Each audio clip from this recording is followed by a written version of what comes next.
नमस्कार दोस्तों, ज्योतिष विज्ञान जोधपुर में आपका स्वागत है। जैसा कि आप सभी जानते हैं कि कोई भी ग्रह अपनी नीच राशि में नीच स्थान पर विराजमान होकर नेगेटिव रिजल्ट देने को मजबूर हो जाता है।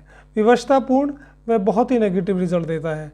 ऐसी अवस्था में यदि नीच भंग राजयोग नामक राजयोग आपकी कुंडली में बन जाए तो वह ग्रह जो अशुभ फल देने को विवश है वह भी आपको शुभ फल देने लगेगा। जी हाँ, इसलिए नीच भंग राजयोग एक बहुत ही महत्वपूर्ण राजयोग है कुंडली में, जिसे हम अब कुंडली के माध्यम से आप लोगों को समझाएंगे।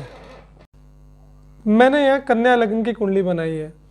लग्न चाहे कोई भी हो, यह नियम सभी लग्न की कुंडलियों में एक ही तरीके से देखा जाएगा। जैसे हम उदाहरण के तौर पर यहाँ कर्क राशि में मंगल को विराजमान करते हैं। जैसा कि आप जानते हैं, मंगल कर्क राशि में जाकर नीच के हो जाते हैं। ऐसी अवस्था में नीच भंग राजयोग होने के 4 तरीके हो सकते हैं। 4 ऐसी अवस्थाएं हो सकती हैं जिससे यह नीच भंग हो जाए, मतलब ऐसा राजयोग बने, ऐसा योग बने कि ये जो मंगल नीच राशि में बैठे हैं ये अपने बुरे परिणाम की जगह अच्छे परिणाम देने लगे। वह अवस्था क्या है?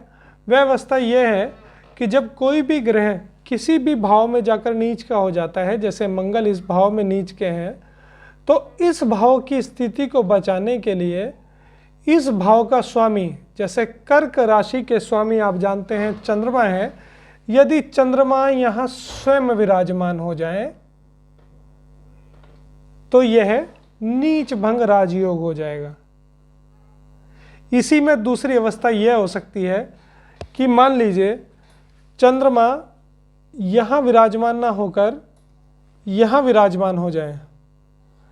जब चंद्रमा की दृष्टि इस भाव पर पड़े, जैसे आपको मालूम है कि चंद्रमा अपनी सप्तम दृष्टि से इस भाव को देखता है, तो यहाँ से उनकी 7वीं दृष्टि इस भाव पर पड़ेगी।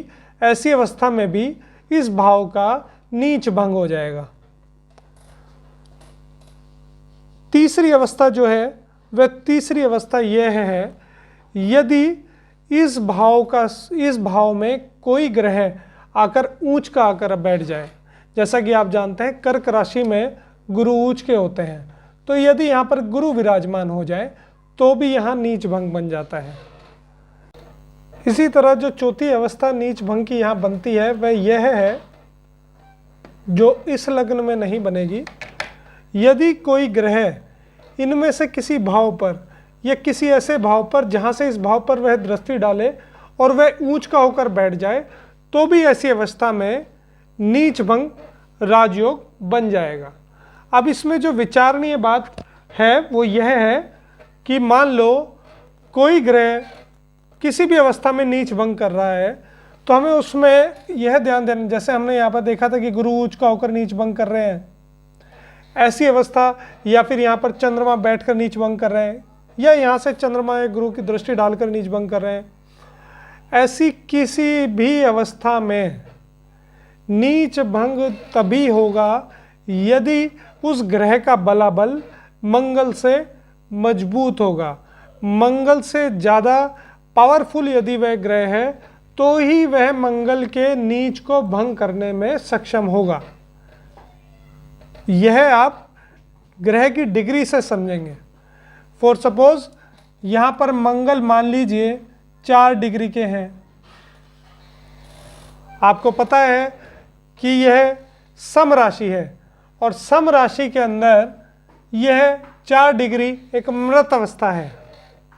ऐसी अवस्था में यदि गुरु यहाँ पर 12 डिग्री या 15 डिग्री या किसी भी डिग्री में मंगल से अधिक बलाबल हो जाए, उस अवस्था में इस भाव में यह नीच भंग हो जाएगा।